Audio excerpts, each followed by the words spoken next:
Hello दोस्तों, आज आप लोग को क्लास 12 का एक्सरसाइज 14.1 का लास्ट हिसाब और ये लास्ट वीडियो है एक्सरसाइज 14.1 का। इसके बाद आप लोग को 14.1 समाप्त होने के बाद 15.1 जानेंगे।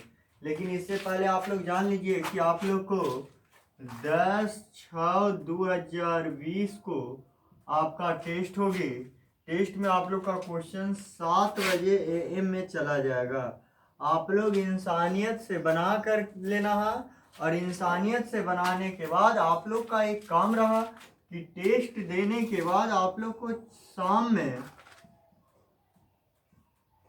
4 PM से कॉपी आप लोग जमा कर दीजिएगा। ऑफिस में आकर के कॉपी आप लोग को जमा करना है 4 बजे शाम से। उसके बाद आप लोग को जांच करके मिल जाएगी। Thank you. और आज के लिए आपका टेस्ट के लिए इतना ही आप लोग का है और आपका आज 15.1 भी चालू होगा। तो चलिए हम लोग देख रहे हैं लास्ट क्वेश्चन। एक मोटर गाड़ी द्वारा ब्रेक लगाने के बाद 30 सेकेंड में तय की गई दूरी S मीटर है। मतलब ये S जो दिया हुआ है, ये जो डिस्टेंस दिया हुआ है मीटर में, लेकिन टाइम के सेकंड लगा है 30 सेकेंड। तो कहता है मोटर को रुकने के पहले तय की गई दूरी। तो दूरी S का वैल्यू पूछा है। तो S तो आपका मालूम है। अब ये पता लगाते हैं, जब भी आप साइकिल में ब्रेक लगाते हो तो ब्रेक लगाने के बाद तुरंत नहीं रुक जाती है। ब्रेक लगाने के बाद 2 सेकंड 4 सेकंड के बाद धीरे धीरे रुकती है। आप लोग देखते हैं कि जब बड़े स्तर पर आ जाइए तो जो आप लोग देखते हैं कि ट्रेन आपका 2 किलोमीटर दूरी से ब्रेक लगाता है तब जाकर के स्टेशन पर रुकती है। प्लेन को देखिएगा तो प्लेन को काफी ऊपर से ही आपका ब्रेक कंट्रोल करता है तब जाकर के रुकती है। सोच लीजिए कि आपका जो ट्रेन के ले लीजिए तो ट्रेन लगभग 150 किलोमीटर पर घंटा के रफ्तार से रहेगा। एक ब्रेक लगाती है तो इंजन एक बोगी एक दूसरे पर चढ़ जाएगा और दुर्घटनाग्रस्त हो जाएगी। इसका मतलब है कि ब्रेक लगाने के बाद आपको कुछ डिस्टेंस जरूर तय करती है। अब हम लोग देखते हैं तो ये पता लगाते हैं कि ब्रेक लगाने के बाद कितना सेकंड में तक चला। ये बात तो फिक्स है कि जब ब्रेक लगाया गया तो अंतिम जो उसका वेग होगा, उस मोटर गाड़ी का अंतिम वेग होगा वह 0 मीटर प्रति सेकंड हो जाएगी। इसका मतलब इसका वेग रुक जाएगी तो इसका वेग 0 मीटर प्रति सेकंड हो जाएगी। तो सबसे पहले वहां से हम लोग टाइम निकाल लेंगे। तो चूंकि S बराबर YT माइनस 12t², t के सापेक्ष अवकलन करने पर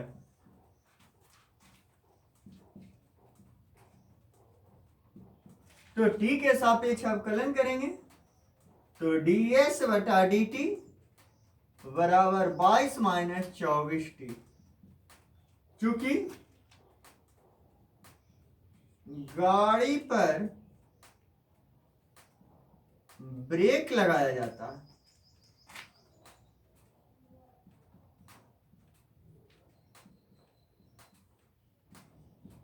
इसीलिए ds बटा dt इक्वल टू 0।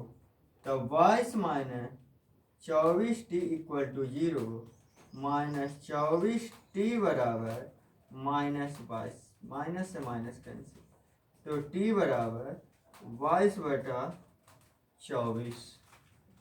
तो t बराबर 11 बटा 12 सेकंड में गाड़ी रुक जाती है। अब सोच लीजिए, मतलब 1 सेकंड से भी कम में ये गाड़ी रुक रही है ब्रेक लगाने के बाद। तो इसका मतलब ये 1 सेकंड से इतना भी समय में कुछ न कुछ तो जरूर डिस्टेंस तय किया हुआ। वह डिस्टेंस को निकाल लेते हैं। तो S बराबर YT माइनस 12t², क्योंकि दूरी निकाले का है दूरी, और दूरी कौन है? S है। तो t के स्थान पर 11/12 रखें, S निकल जाएगा। 22 इंटू 11/12 माइनस 12 इंटू 11/12 के होल स्क्वायर। यहां से आपको 22 गुने 11/12 माइनस 12 गुने 11 गुने 11 बटा 12 गुने 12, 1 शून्य से 1 शून्य, 22 घर है बतील से अब बटा 12 और माइनस घर है 1 से बटा 12 बराबर गुना कर लीजिएगा, थोड़ा सा देख लेते हैं, नहीं 42 होगा, इसीलिए अब यहाँ से हम लोग घटा दीजिए एलसीएम लेके 12, तो आपका हो जाएगा 1 2 1 मीटर। अब यहाँ देखिए 12 रहे 20 से 120 और ऊपर से 0, 12 8 96, 08 मीटर लगभग आंसर। तो स्क्रीनशॉट लेना है ले लीजिएगा।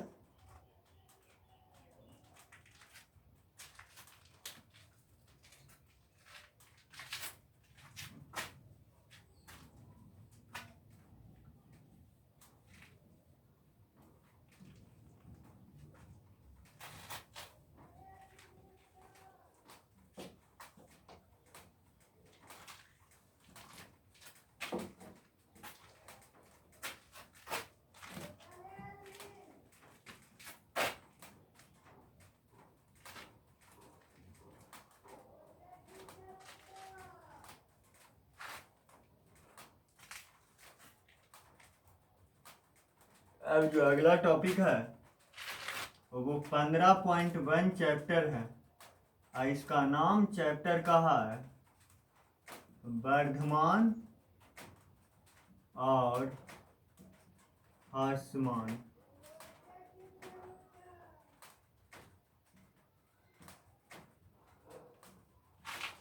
ये चैप्टर का नाम हो गया वर्धमान और ह्रासमान।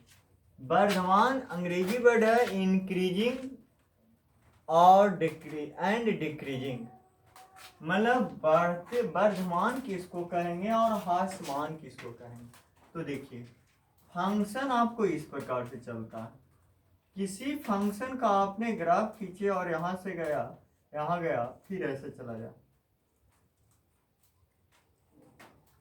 ठीक है। कुछ फंक्शन का आपने ग्राफ खींचोगे तो हो सकता है कि नीचे से ये उठा ऊपर की ओर ऐसे जाते रहे या इस प्रकार से जा, मतलब कहीं भी आपका इक्वल नहीं हो। यहाँ पे देख रहे हैं कि कहीं ना कहीं इक्वल है, यहाँ पे देख लीजिए कि कहीं भी इक्वल नहीं है, हमेशा ऊपर की ओर बढ़ते जाए, नीचे की ओर दबे भी ना, राम हमेशा ऊपर की ओर बढ़ते चला जाए। कुछ ऐसे भी फंक्शन होते हैं कि जो इस प्रकार से आ जाते हैं, मतलब ये ऊपर से नीचे की ओर जा रहा है, इसका मतलब ये घट रहा है, ये बढ़ा है लेकिन बराबर भी हुआ है फिर बढ़ा है, मतलब ये घटा कभी नहीं है, बराबर हुआ बढ़ते जा रहा, ये हमेशा बढ़ते जा रहा और ये हमेशा घटते जा रहा। कुछ ऐसा भी स्थिति होगा कि यहाँ से ऐसे आया फिर ऐसे हो गया और फिर यहाँ से घटते ही गया, इस प्रकार का फंक्शन।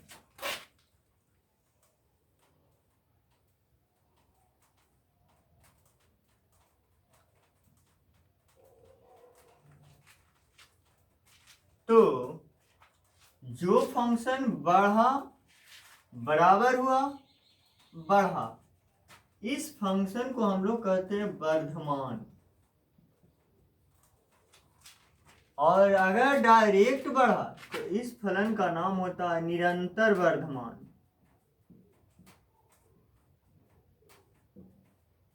मतलब बढ़ा तो कभी घटा नहीं, हमेशा बढ़ते गया, और अगर हमेशा घटते जाए तो इसको बोलेंगे निरंतर ह्रासमान।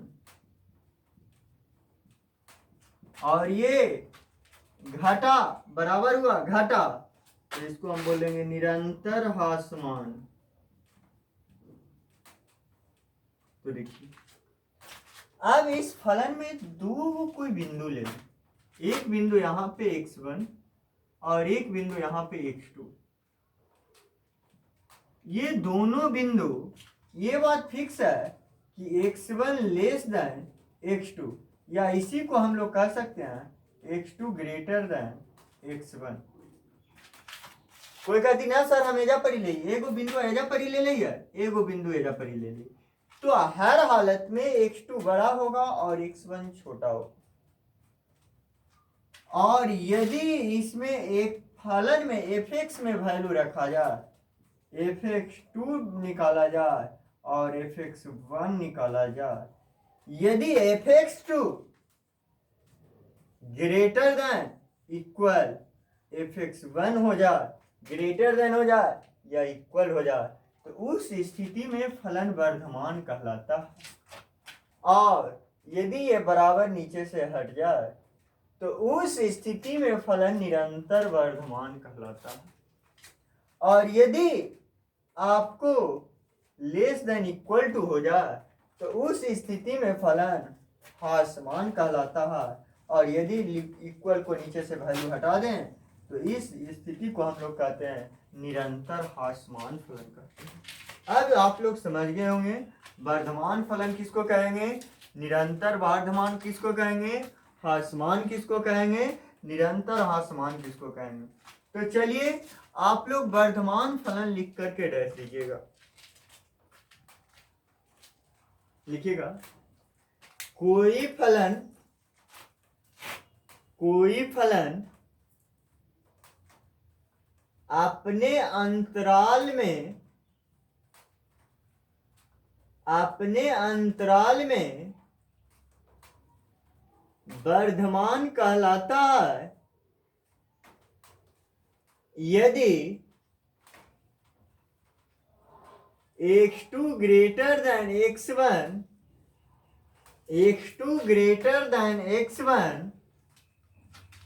तो implies fx2 greater than equal to fx1, fx2 greater than equal to fx1।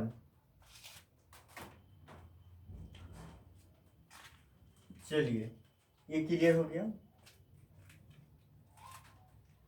या कर लीजिए नीचे f dash x greater than equal to 0, तो फलन वर्धमान कहलाती है। दूसरा लिखेगा निरंतर वर्धमान फलन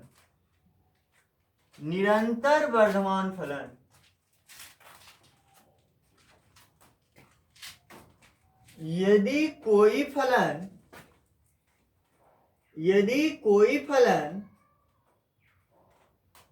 अपने अंतराल I में निरंतर वर्धमान फलन कहलाता है यदि x2 greater than x1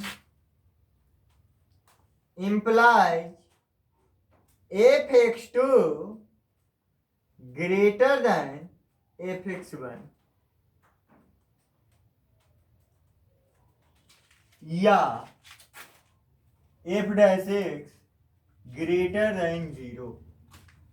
जैसे आपको क्वेश्चन दे देगा fx बराबर 3x प्लस 5 और इसको क्वेश्चन को कह देगा कि आप सिद्ध करके बताइए कि ये फलन निरंतर वर्धमान है, तो इसको कुछ नहीं करना है। इसको जैसे ही आप लोग अवकलन करोगे तो ये आपका 3 आ जाएगा। अब 3 f डैश x का वैल्यू 0 से बड़ा है या 0 से छोटा, तो 0 से बड़ा है, तो 0 से बड़ा है तो हम लिखेंगे चूंकि f dash x greater then 0 अतः फलन निरंतर वर्धमान होगी। इस प्रकार इसका उपयोग हम लोग करने के लिए सीख लेंगे। आगे लिखिए ह्रासमान फलन, सॉरी यहाँ पे बराबर था तो यह ह्रासमान होता, नीचे से लिखा गया था। ह्रासमान फलन लिखिएगा यदि कोई फलन अपने अंतराल I में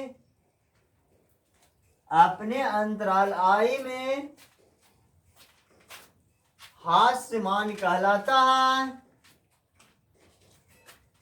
हास्य मान कहलाता है यदि x2 ग्रेटर देन x1, तो इंप्लाइज f(x2)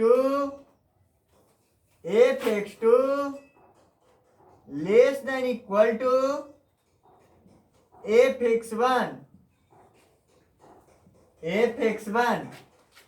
अर्थात f'(x) less than equal to 0, तो ये हास्यमान हो जाएगी। आगे लिखिएगा निरंतर हास्यमान फलन। निरंतर हास्यमान फलन लिखिएगा कोई फलन अपने अंतराल I में निरंतर हास्यमान फलन कहलाता है यदि x2 ग्रेटर देन x1, तो implies f(x2) less then f(x1) अर्थात f'(x) लेस देन 0। अब देखिए ये तो अंतराल दिया हुआ रहेगा तब, और अगर आपको क्वेश्चन ये दे दे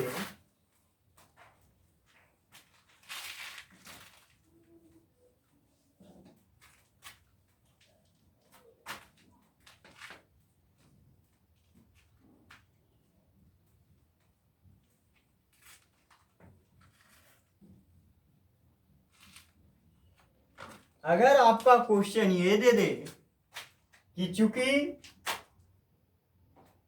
f(x) कोई फंक्शन दिया हुआ रहे गिवन,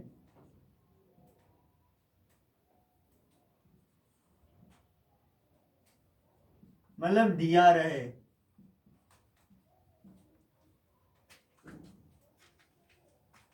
और यहां से पूछ दे अंतराल I बराबर भाट जब फलन वर्धमान हो, या वर्धमान अंतराल निकाले कहे या हास्यमान अंतराल निकाले कहे, तब हम कैसे निकालेंगे किसी फंक्शन।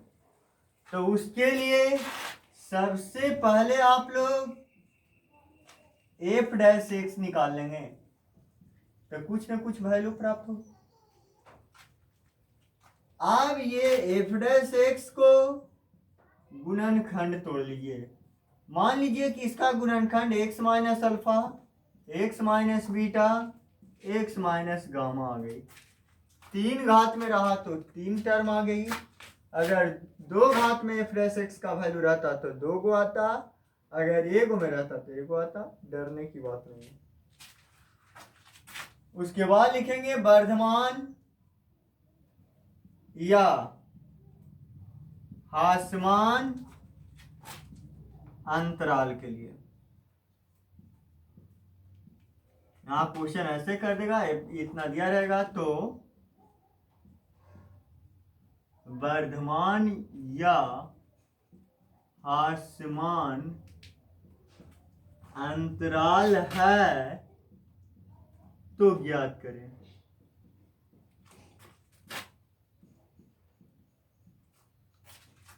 तो वर्धमान या हास्यमान अंतराल के लिए f'(x) का वैल्यू 0 कर देंगे, और यहाँ x minus alpha, x minus beta, x minus gamma equal to 0। तो x माइनस अल्फा बराबर x माइनस बीटा बराबर x माइनस गामा बराबर, तो x बराबर x बराबर गामा। अब एक संख्या रेखा लेंगे।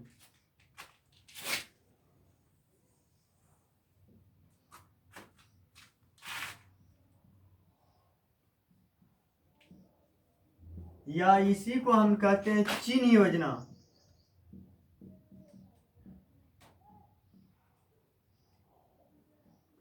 इसको संख्या रेखा को हटा देते हैं, चिन्ह योजना ज़्यादा अच्छा लगता है, संख्या रेखा तो बचपन में लिखते थे। माइनस इन्फिनिटी प्लस इन्फिनिटी, अगर वास्तविक संख्या रेखा ये है तो इसी वास्तविक संख्या रेखा पर ही x का जो भी वैल्यू आएगा वो पुट होगा। सबसे छोटा मान लीजिए अल्फा है, ओरा से बड़ा बीटा है, ओरा से बड़ा गामा है। और जो भी हम संख्या रेखा पर रखते हैं तो छोटे मान को बाईं ओर और जैसे जैसे बड़ा होते जाता है मान को हम दाईं ओर रखते जाते हैं। तो सबसे छोटा मान लीजिए कि अल्फा है, उसके बाद आपका बीटा है, उसके बाद आपका गामा। अब देखिए हमको अंतराल निकालना, तो अंतराल फर्स्ट ईयर में पढ़ाए थे कि 4 प्रकार का होता था, उसी अंतराल को ज्ञात करना है। हाँ, अब देखिए माइनस इन्फिनिटी और अल्फा के बीच में कोई एक वैल्यू रखेंगे अपना इच्छा से। माइनस इन्फिनिटी और अल्फा के बीच में कोई एक वैल्यू लेंगे अपना मन में। तो मान लीजिए कि इसके दोनों के बीच में कोई ना कोई वैल्यू है, वह फाई है या सी है या डी है, और उस वैल्यू को एफ डैश एक्स में पुट करेंगे और यहां से केवल चिन्ह को देखेंगे। तो मान लीजिए कि जब माइनस अल्फा माइनस इन्फिनिटी और अल्फा के बीच में वैल्यू रखें तो इसका चिन्ह पॉजिटिव आ गया। कहाँ रखना वैल्यू, यही ध्यान रखना, एफ डैश एक्स में। फिर अल्फा बीटा के बीच में कोई एक वैल्यू लेंगे और फिर यहाँ पुट करेंगे और वहां से चिन्ह को देखेंगे। मान लीजिए कि इसका चिन्ह आ गया माइनस। उसी प्रकार से फिर बीटा गामा के बीच में वैल्यू रख के एफ डैश एक्स में रखेंगे, इसका चिन्ह मान लीजिए फिर आ गया प्लस। फिर गामा से बड़ा एक वैल्यू लेंगे और फिर इसमें रखेंगे, इसका मान लीजिए आ गया माइनस। तो अब देखिए वर्धमान अंतराल,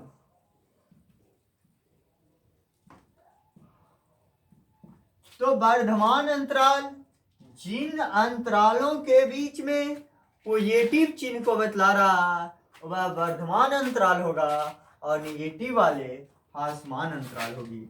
तो चलिए माइनस इन्फिनिटी और आपका अल्फा आपका वर्धमान अंतराल हो गया, यूनियन बीटा गामा आपका वर्धमान अंतराल के अंतर्गत हो गया पॉजिटिव वाले, और निगेटिव वाले असमान अंतराल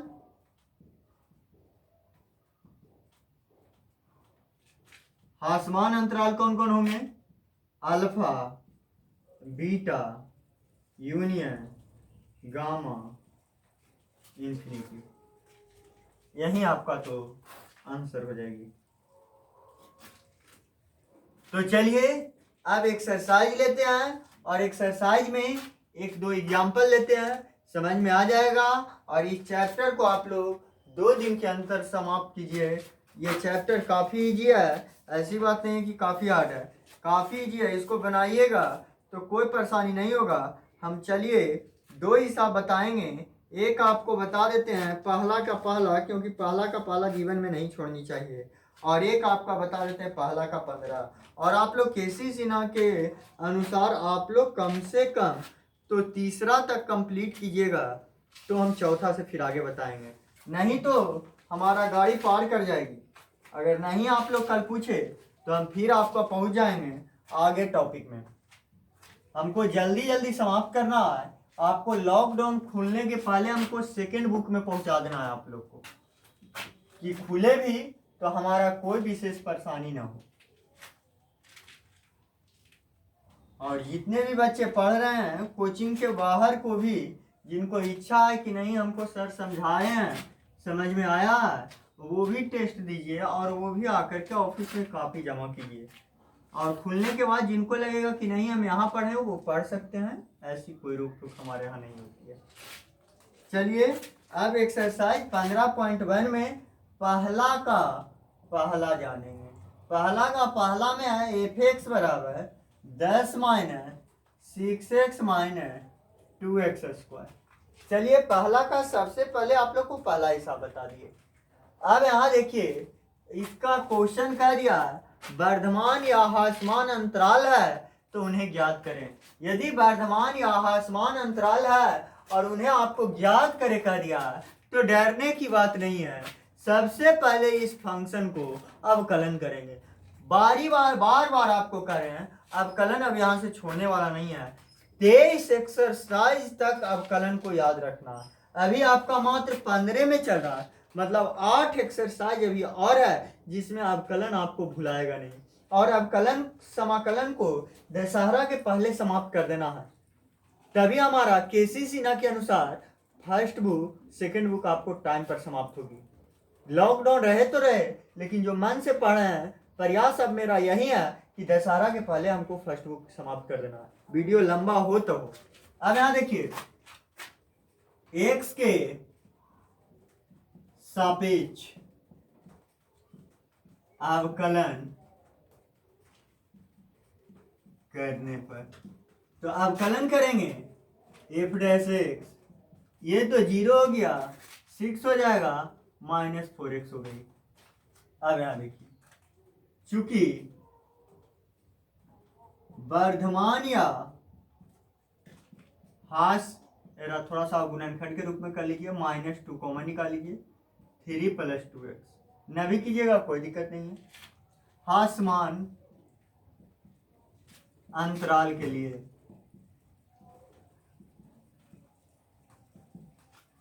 F dash X equal to 0, -2 into 3 + 2x equal to 0, तो 3 + 2x बराबर 0, तो 2x बराबर -3, तो x बराबर -3/2।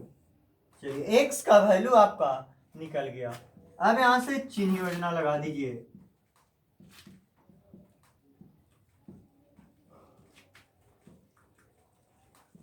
-3/2 प्लस इन्फिनिटिव माइनस इन्फिनिटिव और प्लस इन्फिनिटिव।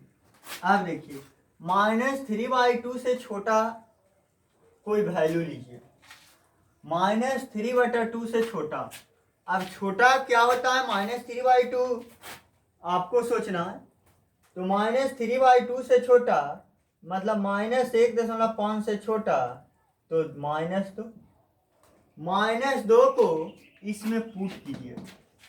तो देखिए, -2 पहले से था, तो 3 + 2 इंटू -2, तो -2 इंटू 3 और -4 घट जाएगा, -1 और माइनस गुने माइनस जुट करके ये पॉजिटिव हो गया। -3/2 से बड़ा और इन्फिनिटिव से छोटा वैल्यू लीजिए। तो -3/2 से बड़ा और इन्फिनिटिव से छोटा सबसे बेटर वैल्यू 0 है।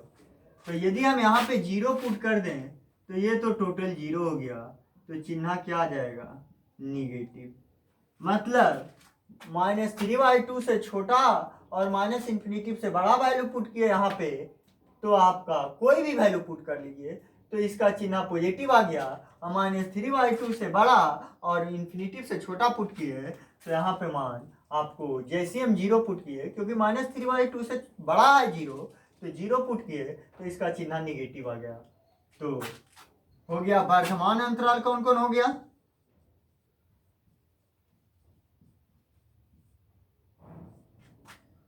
तो प्लस वाले वर्धमान अंतराल -इन्फिनिटिव -3/2, और हास्यमान अंतराल कौन कौन हो गया? तो यहां से यहां तक -3/2 और इन्फिनिटी, इतना ही तो आंसर हो गया।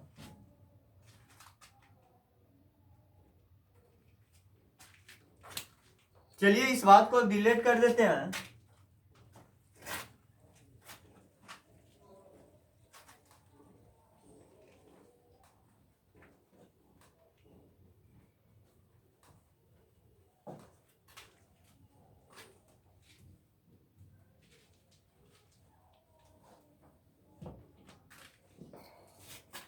एक क्वेश्चन आपका और देख लेते हैं जो बोले हैं 15 में, पहला का।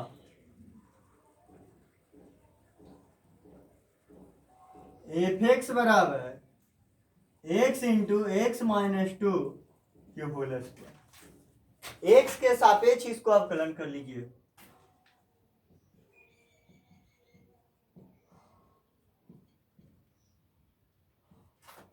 f' x निकाल, f(x) बराबर इसको लिख सकते हैं एक्स स्क्वायर माइनस 2x के होल स्क्वायर। तो एफ डैश एक्स बराबर सबसे पहले घात के अनुसार, तो घात बाहर एक्स स्क्वायर माइनस 2x और 2 माइनस 1 हो गया। फिर घात के अंदर वाला के, तो एक्स स्क्वायर का 2x और 2x का 2 बराबर अवकलन करके आ गया 2 into x square minus 2x into 2x minus 2। देखिए ये दोनों में कुछ कॉमन है, 2 इंटू एक्स कॉमन निकाल लीजिए, तो x माइनस 2, ये दोनों में कुछ कॉमन है 2, तो x माइनस 1 बराबर 2 दूनी 4x into X minus 2 into X minus 1। वर्धमान या ह्रास मान अंतराल के लिए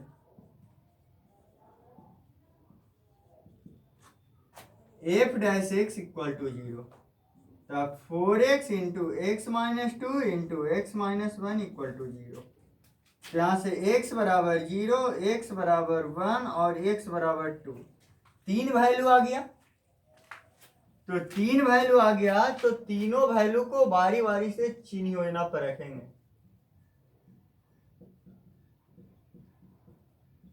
0 1 2 माइनस इन्फिनिटी प्लस इन्फिनिटी। अब देखिए 0 से कोई एक वैल्यू लीजिए जो 0 से छोटा हो, तो 0 से छोटा -1 सबसे शुद्ध, -1 अब यहाँ पुट करेंगे, तो यहाँ तो -1 पुट किया तो बाहर में क्या आ गया निगेटिव, यहाँ -1 पुट करेंगे तो इसका वैल्यू क्या आ जाएगा निगेटिव, यहाँ पे -1 पुट करेंगे तो इसका वैल्यू भी क्या आ जाएगा निगेटिव। तो निगेटिव गुना निगेटिव गुना निगेटिव बराबर निगेटिव। अब देखिए 0 और 1 के बीच में पुट कीजिए, तो 0 और 1 के बीच में पुट करेंगे तो -1/2 प्लस में पुट कर दें, तो प्लस में पुट करेंगे तो ये बाहर में पॉजिटिव। अब यहाँ 1/2 पर पुट करेंगे तो ये आपका हो जाएगा निगेटिव, और यहाँ 1/2 पुट करेंगे तो ये आपका हो जाएगा निगेटिव, क्योंकि आधा में से -2 जाएगा, 2 जाएगा तो निगेटिव, और यहाँ पे हाफ में से 1 जाएगा तो निगेटिव। निगेटिव गुना पॉजिटिव बराबर पॉजिटिव। उसी प्रकार से 1 2 के बीच में रखेंगे तो आ जाएगा निगेटिव, 2 से बड़ा रखेंगे तो 2 से बड़ा 3, तो 3 पॉजिटिव, यहाँ भी पॉजिटिव और यहाँ भी पॉजिटिव, ये तीनों चिन्ह पॉजिटिव आ गया। तो वर्धमान अंतराल कौन कौन हो जाएगा, यहां से 0 और 1 के बीच में, या को यूनियन भी बोल सकते हैं, 2 या इन्फिनिटिव के बीच में। ह्रासमान अंतराल -इन्फिनिटिव 0 1 2। इस प्रकार से आप लोग को क्वेश्चन नंबर 3 तक कल क्लियर कर लीजिए, फिर हम अगले वीडियो में देखेंगे।